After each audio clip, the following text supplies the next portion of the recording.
Here we have the pre and post synaptic neurons.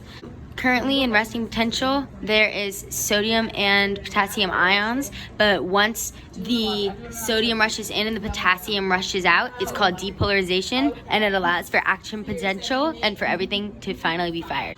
Okay, so taking a closer look at the neurons, we have the axon, which carries info from the cell body to the other cells. Coming off of that is the axon terminal branches, which sends neurotransmitters to the dendritic spines. Surrounding the axon is the myelin sheath, which helps to insulate and protect it.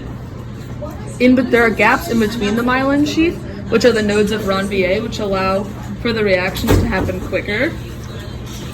Next, when you come over here, you have the soma, which is pretty much the body. So inside the soma is the nucleus, which controls the creation of substances that help to maintain the neuron. And then off of the soma are the dendrites, which are branches that receive messages, which also have little protrusions that are dendritic spines, which receives the info from the single axon up here. And these neurotransmitters, when all the processes happen and it's about to send the neurotransmitters and the dendritic spines, oh my gosh, are about to receive, there's something that happens, it's called the all or nothing principle. So either the neurotransmitters are gonna completely be sent or not be sent at all. There's no in between. Just like when you flush a toilet, it either flushes all the way or it doesn't flush at all. And so the neurotransmitters specifically are chemical substances that transmit information from one neuron to the next. And then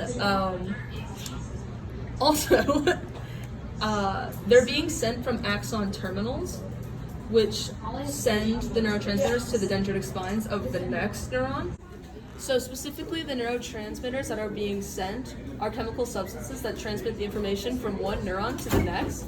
And there's also a space in between the axon terminal and the dendritic spine right here, which is a synapse. And there's also a synaptic vesicle among the axon terminal branches, which helps send neurotransmitters. Thank you. Neurotransmitters are being transmitted, and if too many are being transmitted, then the presynaptic neuron can kind of suck it back up, and that is a process called reuptake.